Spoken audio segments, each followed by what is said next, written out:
जय हिंद।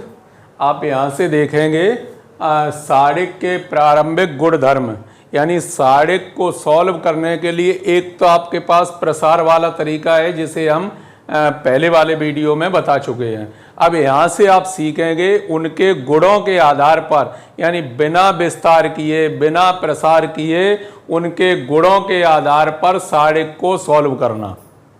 तो डिटरमिनेंट की प्रॉपर्टी आप देखेंगे, ये 9 प्रॉपर्टी हैं। इन 9 प्रॉपर्टी का प्रयोग करके आप बहुत ही सरल तरीके से शॉर्टकट तरीके से प्रश्न को हल कर सकते हैं। अगर ये कंपटीशन की परीक्षा में आता है तो आप गुणा का प्रयोग करके शॉर्टकट तरीके से हल कर सकते हैं, और ये अगर एग्जाम में जैसे इंटरमीडिएट के एग्जाम में इस प्रकार के प्रश्न आते हैं तो विस्तार पूर्वक हल करते हैं। गुणों के लिए कहता है तो गुणों का प्रयोग करके भी हल करते हैं, लेकिन प्रसार भी करते हैं, हर तरीके से हल करते हैं, और इन गुणों को जानना बहुत ही आवश्यक है।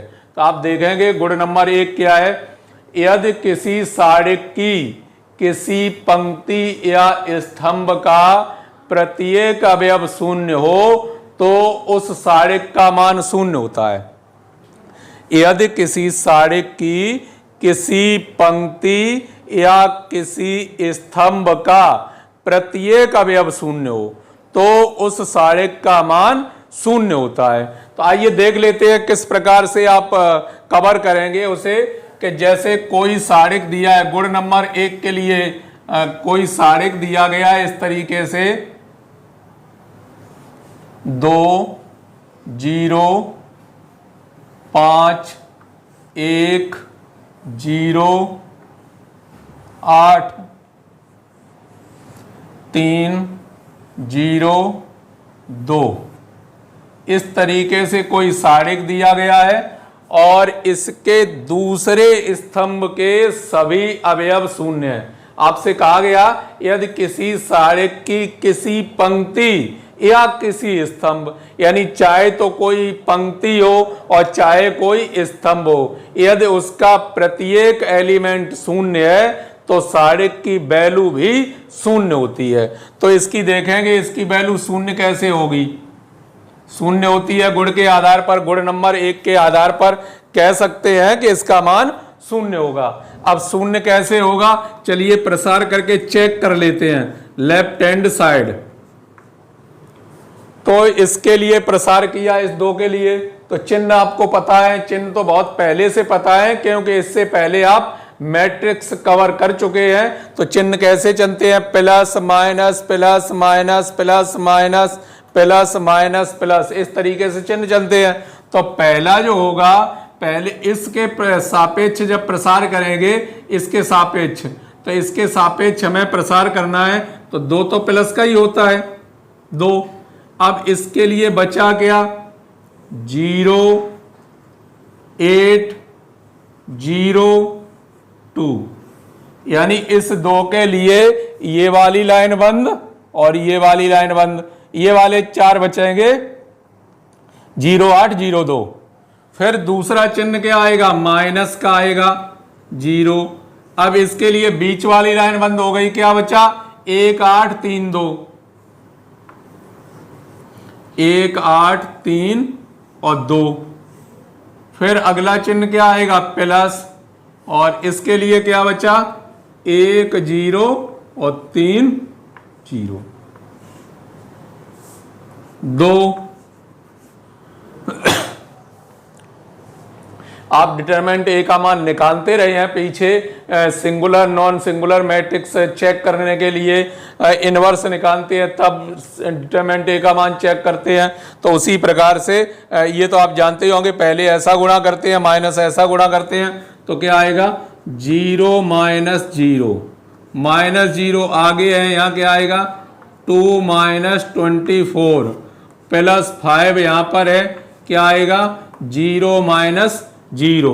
इस 2 का 0 में गुणा होगा 0 रहेगा, यहाँ 0 का गुणा इसमें होगा 0 रहेगा, और यहाँ 0 का गुणा होगा 0 रहेगा। कुल मिला के जो आंसर आएगा वो क्या आएगा 0 आएगा। अर्थात आप देखकर ही प्रथम गुण का इस्तेमाल करके ही आप डायरेक्ट कह सकते हैं साड़िक में कि यदि किसी साड़िक की पंक्ति या स्तंभ किसी एक पंक्ति या स्तंभ का प्रत्येक अवयव शून्य है तो उस साड़िक का मान शून्य होता है। ठीक है, आ गया होगा सभी लोगों के समझ में। इस तरीके से चाहे ये पंक्ति हो, चाहे ये स्तंभ हो, चाहे ये स्तंभ हो, चाहे ये पंक्ति हो, किसी एक पंक्ति या किसी एक स्तंभ, एक से ज्यादा है बहुत अच्छी बात, दो पंक्तियों के अवयव शून्य शून्य हो जाए और अच्छी बात, तीनों के शून्य हो जाए और अच्छी बात, लेकिन कम से कम एक तो होनी चाहिए। किसी एक पंक्ति या स्तंभ का प्रत्येक अवयव शून्य हो तो उस साड़िक का मान शून्य होता है। तो इस तरीके से आपने चेक भी कर लिया कि साड़िक का मान शून्य ही होगा यदि किसी पंक्ति या स्तंभ का अवयव प्रत्येक अवयव कैसा है, शून्य है। तो देखते हैं पॉइंट नंबर 2। पॉइंट नंबर 2 में लिखा है यदि किसी साड़िक की पंक्तियों का स्तंभों में तथा स्तंभों का पंक्तियों में परस्पर विनिमय कर दिया जाए तो साड़िक के मान पर कोई प्रभाव नहीं पड़ता। आप भी में इस तरीके से जब पढ़ा था तब वहां पर क्या ट्रांसपोज मैट्रिक्स बनती थी। ट्रांसपोज मैट्रिक्स यानी पंक्तियों को स्तंभों में और स्तंभों को पंक्तियों में अगर चेंज कर दिया जाए तो उसे कहते थे ट्रांसपोज, यानी ए डैश, ए का ए डैश, ए पे पावर सी या ए पे पावर टी। और यहाँ वही है, यदि पंक्तियों को स्तंभों में और स्तंभों को पंक्तियों में परिवर्तित कर दिया जाए तो साड़िक के मान पर कोई प्रभाव नहीं पड़ता। अब देखेंगे एग्जाम्पल नंबर 2, इसे भी जो पॉइंट नंबर 2 है उसे एग्जाम्पल के माध्यम से हम चेक करेंगे कि ये सही है या किस तरीके से है। तो आइए देख लेते हैं। 1 1 1 2 3 5, यहां कोई भी नंबर लिख लो, कोई दिक्कत नहीं है। आप चाहें तो ऐसे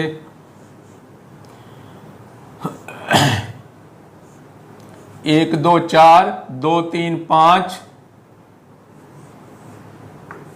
3 7 8 इस तरीके से लिख लिया।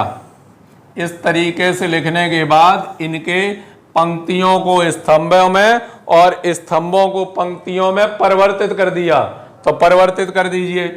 1 2 4 2 3 5 3 7 8, यदि इस प्रकार से परिवर्तित कर दें तो साड़िक के मान पर कोई प्रभाव नहीं पड़ता। अर्थात दोनों साइडों के अगर मान निकालेंगे तो मान निश्चित रूप से बराबर बराबर आएंगे। आइए चेक कर लेते हैं लेफ्ट हैंड साइड। इस एक के लिए जब प्रसार होगा तो इस प्रकार से गुणा होगा।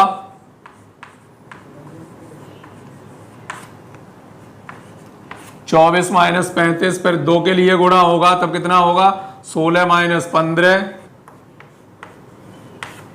फिर जब 4 के लिए गुणा होगा तब कितना होगा 14 माइनस 9।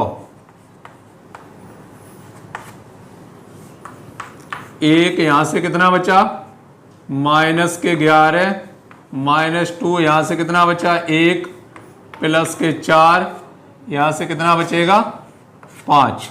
तो ये माइनस के तो आगे 11, माइनस के 2 और प्लस के 20 कितने बचेंगे 7। लेफ्ट हैंड साइड का मान आ गया 7।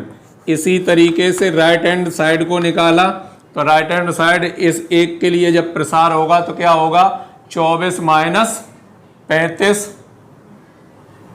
चेंज तो कर ही दिए थे। हाँ, इस एक के लिए होगा तो 24 माइनस 35, दूसरा चिन्ह क्या है 2 है, 2 के लिए होगा तो क्या होगा 16 माइनस 28, और जब तीसरे के लिए होगा इसके लिए तो क्या होगा 10 माइनस 12, 10 माइनस 12। हल करेंगे इसे। 1 माइनस का कितना बचा 11, माइनस के 2, अंदर कितने बचेंगे माइनस के 12, प्लस 3, अंदर क्या बचेगा माइनस का 2। तो यहाँ से तो आ जाएगा माइनस 11, यहाँ से कितना हो गया 24, और माइनस के कितने हो गए 6, 24 माइनस 17 कितना आएगा 7, तो उसका भी मान आ जाएगा 7, यानी लेफ्ट हैंड साइड बराबर राइट हैंड साइड। अर्थात आप कह सकते हैं यदि किसी साड़िक की पंक्तियों को स्तंभों में और स्तंभों को पंक्तियों में परस्पर विनिमय कर दिया जाए तो साड़िक के मान पर कोई प्रभाव नहीं पड़ता है, तो साड़िक के मान पर कोई प्रभाव नहीं पड़ता है। इस तरीके से आप चेक करके देख रहे हैं, कोई प्रभाव नहीं पड़ेगा। चाहे जिस जो आपकी इच्छा हो वैसा एग्जाम्पल लिख के आप उसे चेक कर सकते हैं। 2/2 को 2/2 का अगर सरल लगेगा 2/2 का लिख के आप चेक कर सकते हैं। पॉइंट नंबर 3 तीसरा क्या है, यदि किसी साड़िक की किन्हीं दो समांतर आसन्न पंक्तियों या आसन्न स्तंभों का परस्पर विनिमय कर दिया जाए तो साड़िक का मान नहीं बदलता परंतु चिन्ह बदल जाता है। तो साड़िक का मान नहीं बदलता परंतु चिन्ह बदल जाता है। तो इसके लिए कोई एक लिख ली 1 2 3 4 5 6 1 -1 -2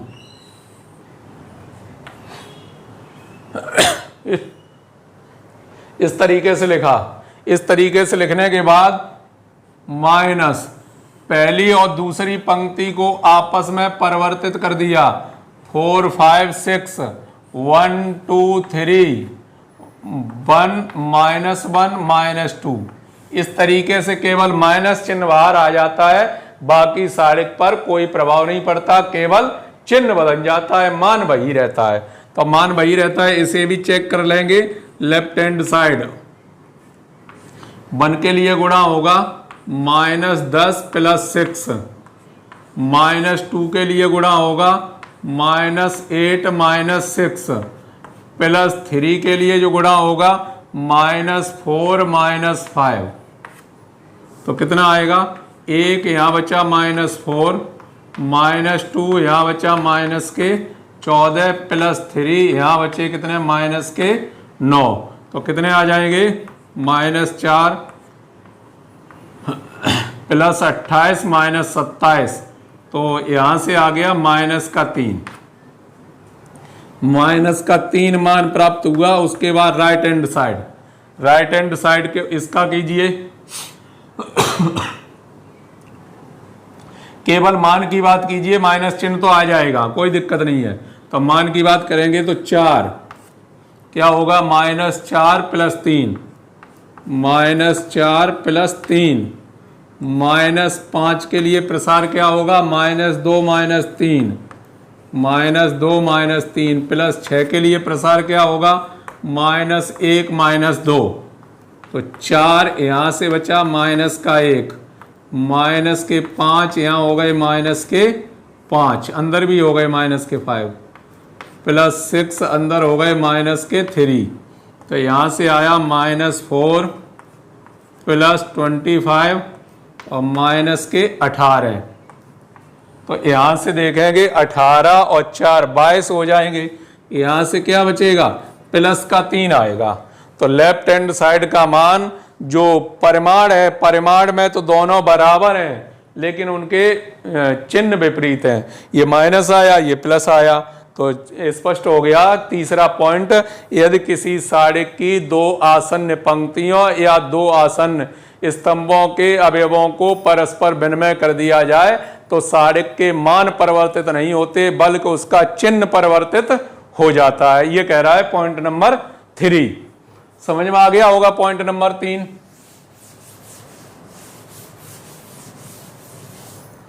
पॉइंट नंबर 4, यदि किसी साड़िक में कोई 2 पंक्तियां या 2 स्तंभ सर्वसम हो तो उस साड़िक का मान 0 होता है। यानी किन्हीं 2 पंक्तियों के अवयव या किन्हीं 2 स्तंभों के अवयव यदि समान है तो उस साड़िक का मान 0 होता है। जैसे कि आप किसी एक को साड़िक को नोट कर लीजिए 1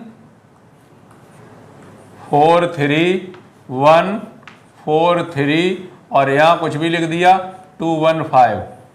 तो इस साड़िक का जो मान होगा वो कितना होगा शून्य होगा, क्योंकि C1 और C3 यानी पहला और तीसरा स्तंभ है उसके अवयव कैसे हैं, सर्वसम है। तो इनका मान निकाल के चेक करेंगे। 1 के लिए प्रसार होगा, वो क्या होगा 3 माइनस के 20, -2 के लिए क्या आएगा 12 माइनस 12, +1 के लिए क्या आएगा 20 माइनस 3, तो 1 यहां तो बचा माइनस का 17, -2 अंदर हो गया 0 और प्लस का 1 अंदर हो गया 17। तो ये तो कितने आ गए माइनस के 17, ये हो जाएंगे 0 और ये प्लस के 17, टोटल मान क्या आ गया 0।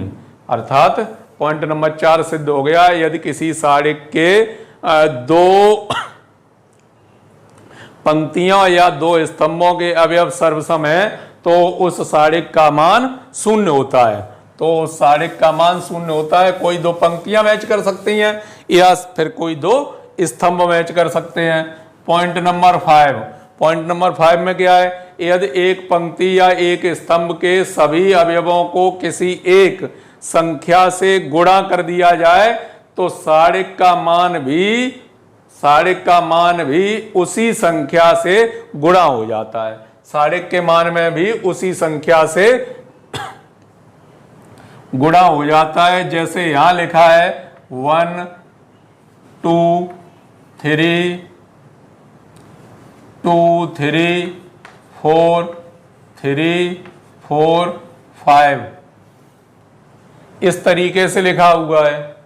यदि इसका मान निकाला जाए, यदि इसका मान निकालेंगे, चलिए एक के लिए प्रसार क्या होगा 15 माइनस 16, -2 के लिए क्या होगा 10 माइनस के 12, +3 के लिए क्या होगा 8 माइनस 9, 8 माइनस 9। तो यहाँ 1 अंदर आया माइनस का 1, -2 अंदर आया -2, +3 अंदर आया -1।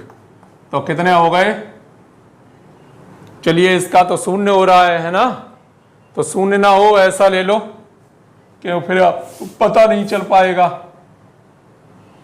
चलिए कुछ परिवर्तित कर देते हैं, यहां पर कर देते हैं 1।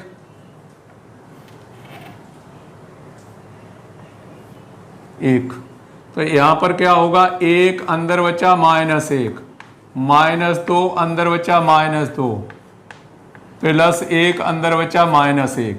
तो ये हो गया -1, ये हो गए प्लस के 4 और ये माइनस का 1। तो इसका आंसर कितना आ गया 2 आ गया, 2 आ गया।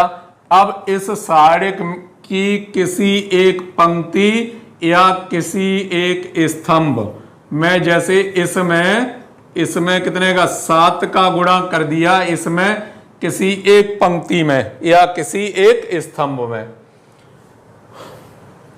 लिख देते हैं एक बार 1 2 1 2 3 4 3 4 5 किसी एक में गुणा कर दिया, इसमें गुणा कर दिया। चलिए 7 14 21 2 3 4 1 4 5 इस तरीके से गुणा कर दिया। अब इसका मान निकालेंगे तो किस तरीके से आएगा 7 के लिए क्या आया 15 माइनस 16, -2 के लिए क्या आएगा 14 पंजे 70 -84, +1 के लिए क्या आएगा 14 चौक 56 -21 63। तो कितने हो गए 7 माइनस का 1 बचा, -2 माइनस के 14 बचे और +1 यहां से कितना बचेगा 4 और 3 7 माइनस के 7। तो माइनस का 7 प्लस के कितने हो जाएंगे 28 और -7 कितना आया 14 आया। जैसे इसकी पंक्ति में कितने का 7 का गुणा किया तो देखेंगे आप टोटल में भी कितने का 7 का गुणा हो गया, कितना आ गया 14 आ गया उसका मान। इस प्रकार से पॉइंट नंबर 5 है वो कैसा है सत्य। पॉइंट नंबर 5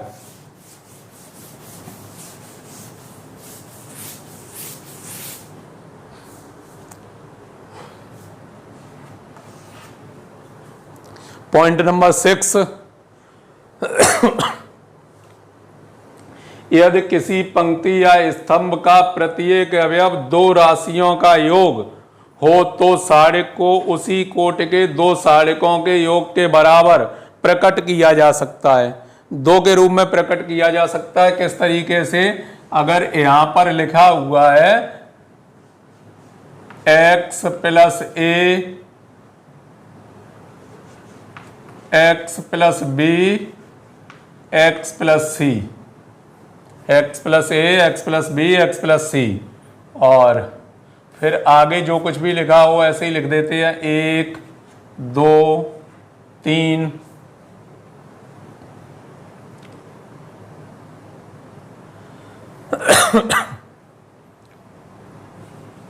3 4 5 इस तरीके से लिख दिया। और इसे क्या करते हैं, दो सारिक में ये टूट जाएगा। पहले स्तंभ पर नजर डालें तो पहले स्तंभ पर दो राशियां एक साथ जुड़ी हुई हैं, तो इन्हें दो जगह लिख सकते हैं। किस तरीके से? x x x 1 2 3 3 4 5। एक तो ये बन गया प्लस, एक क्या है a b c 1 2 3 3 4 5।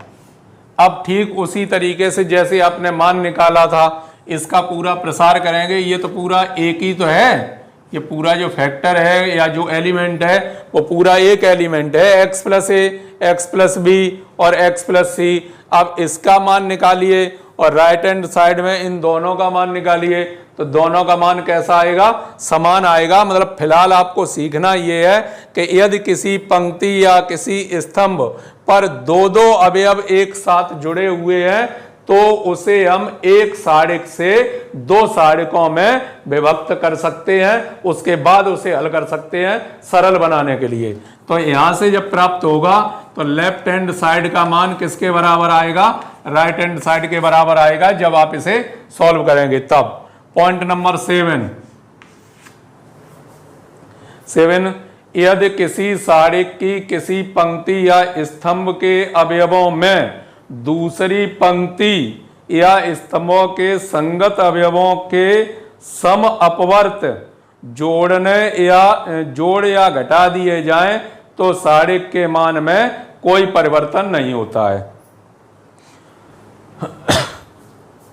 चलिए पूरा बता, जैसे लिखा हुआ है कोई सारिक बना हुआ है इस तरीके से 1 2 3 7 6 4 2 -1 और 3 इस तरीके से बना हुआ है।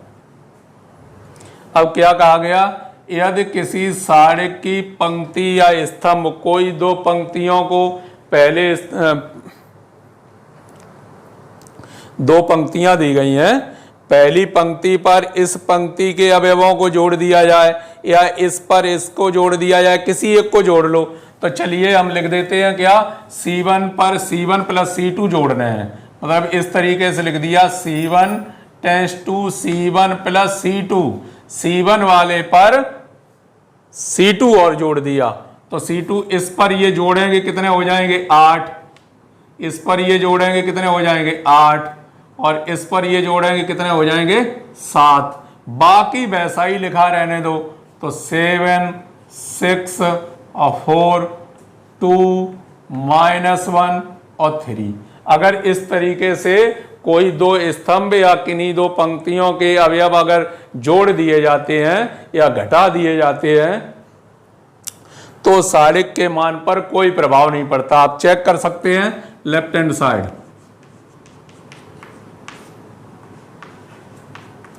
18 + 4 -7 के लिए क्या आएगा 6 + 3 और +2 के लिए क्या आएगा 8 - 18। एक यहां पर तो हो गए 22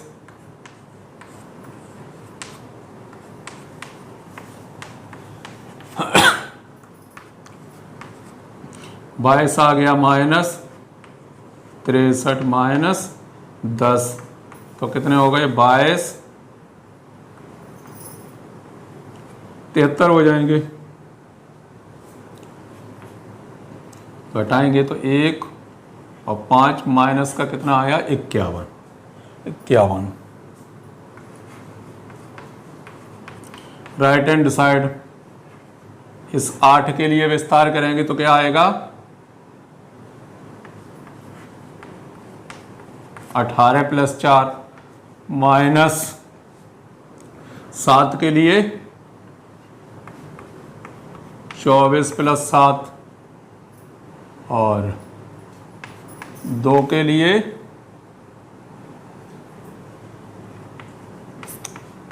32 माइनस 42, 2 के लिए नहीं 32 माइनस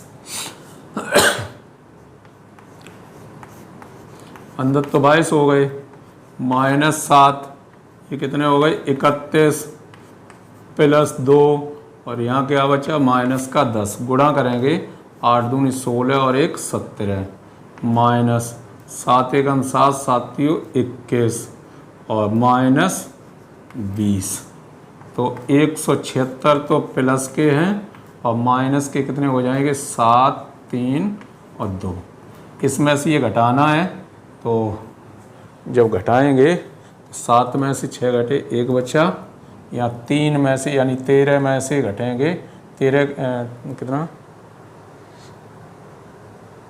क्या हुआ है, मान बराबर रहना चाहिए, तो 3 ये कितने हो गए थे 2 और 1 3, 237 हो गए, 7 एकम 7 7 21 दूनी 10 8 दूनी 16 16 और 1 17 गुणा तो सही है।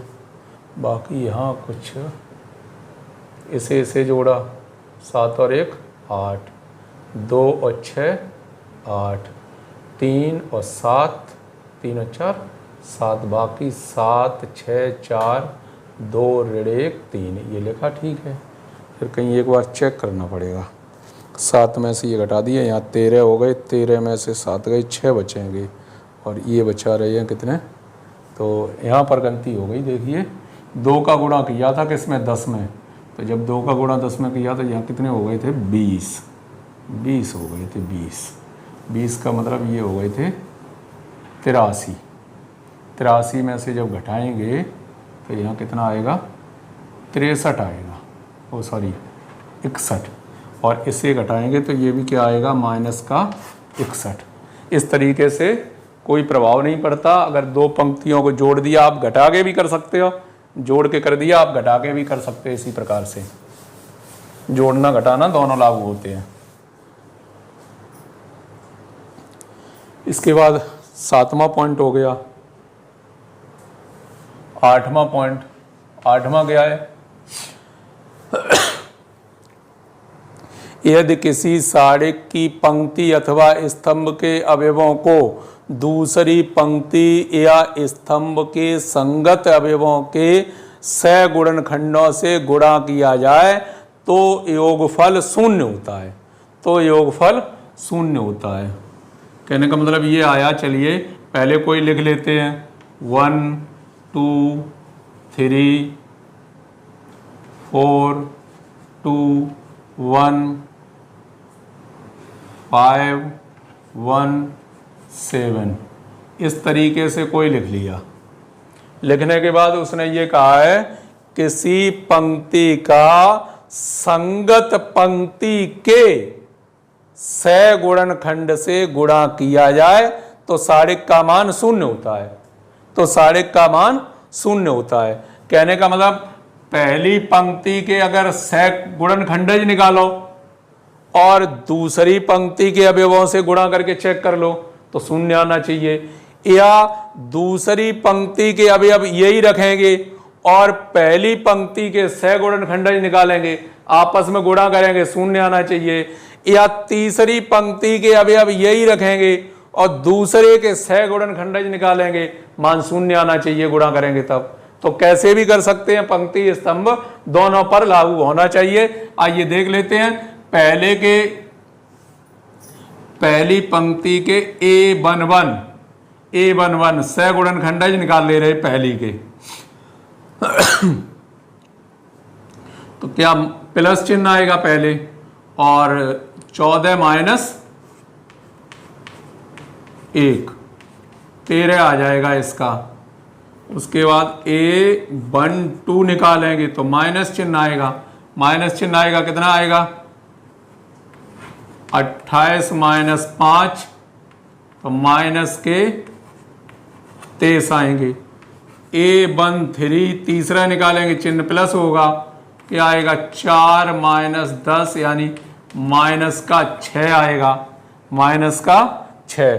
ये तो उनके क्या हो गए, सहखंडज हो गए, और बाकी ये तो सहखंडज हो गए।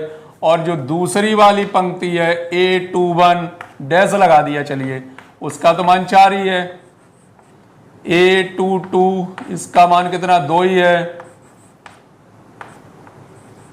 2 3 1 है। इनके आपस में गुणा किए जाएं तो मान 0 आना चाहिए। तो देखते हैं A11 A21 dash plus A12 A22 dash plus A13 A23 dash. इसका मान निकालेंगे तो A11 ये दिया 13 गुणित 4, 13 गुणित 4 प्लस माइनस 23 गुणित 2 प्लस माइनस 6 गुणित 1, ये 13 चौक 52 तो ये हो गए, माइनस 23 दूनी 46 ये हो गए, माइनस 6 ये हो गए, तो 52 जीरो आ गया। इस तरीके से लास्ट क्या है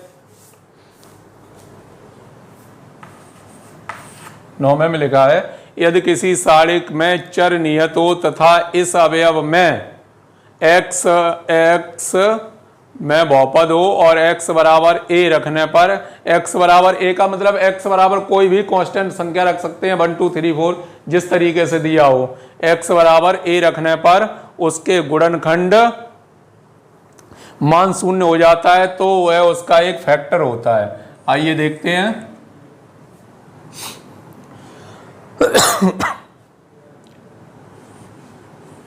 x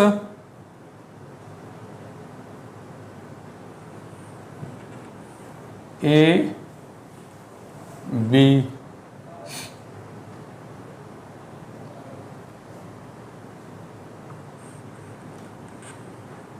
b b x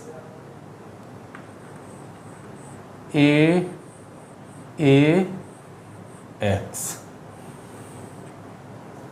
इस तरीके से दिया गया है, इस तरीके से दिया गया है, तो इसका मान 0 होगा। जैसे x बराबर a रखने पर, x की जगह a रख दिया आपने, तो x की जगह a रखेंगे तो क्या आएगा a b b a b इस तरीके से आएगा।